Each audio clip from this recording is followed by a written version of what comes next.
Let's solve this problem. A body accelerates uniformly from rest at a rate of 2 meters per second squared for 8 seconds. Calculate the distance covered by the body during acceleration.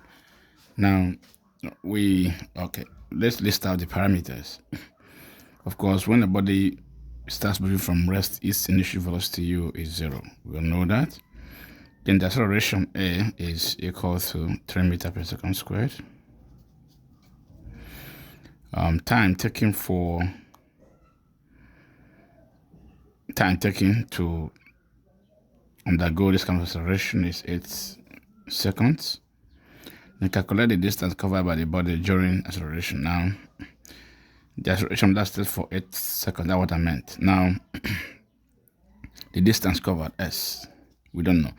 Now, there are basically 4 equations of motion. V equals u plus at. Now, we have v squared equals u squared plus 2x. We have s equals ut plus half at squared. This a changes to g if you are considering motion under gravity. Of course, going up is negative, coming down is positive. Okay, we have average distance is average speed multiplied by time.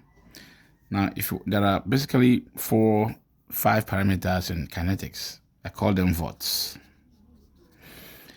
Initial velocity or final velocity or final speed, acceleration, initial speed or initial velocity, time, and displacement or distance, as the case may be.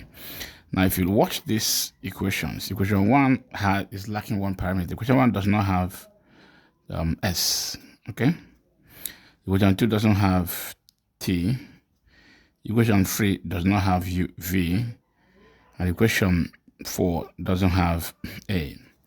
So if you are given a question to solve and you list out the parameters, it doesn't have, and the parameters don't include s. This is equation 2. For instance, here now, if you compare what will be listed out, if you see VOTs are the parameters, v is not here. Can you see that? So the equation that doesn't have v is the third equation. We call this 1, 2, 3, and 4. So the third equation doesn't have v. So it is the appropriate equation to use. So we use s equals ut plus half at squared. Okay. So s, we are supposed to calculate. U is 0 times t plus half.